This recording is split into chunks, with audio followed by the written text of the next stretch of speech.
আজকের রেসিপি মেথি মালাই পনির। প্রথমে আলু পনির ভেজে নিতে হবে।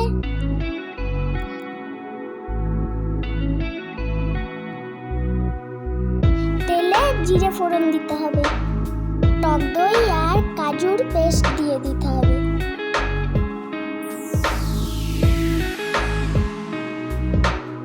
ধনে গুঁড়ো, হলুদ গুঁড়ো আর লঙ্কার গুঁড়ো দিয়ে দিতে হবে।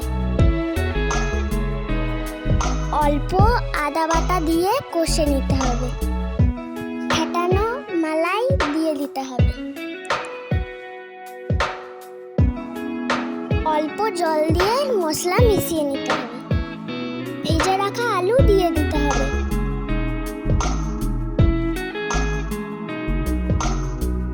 নুন দিয়ে ঢাকা দিয়ে দিতে হবে। আলু সেদ্ধ হয়ে গেলে ভাজা পনির দিয়ে দিতে হবে। কসুরি মেথি গুঁড়ো করে দিয়ে দিতে হবে।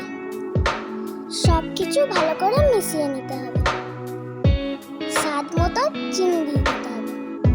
ঘি দিয়ে গ্যাস বন্ধ করে দিতে হবে। কি সুন্দর গ্রেভিটা হয়েছে।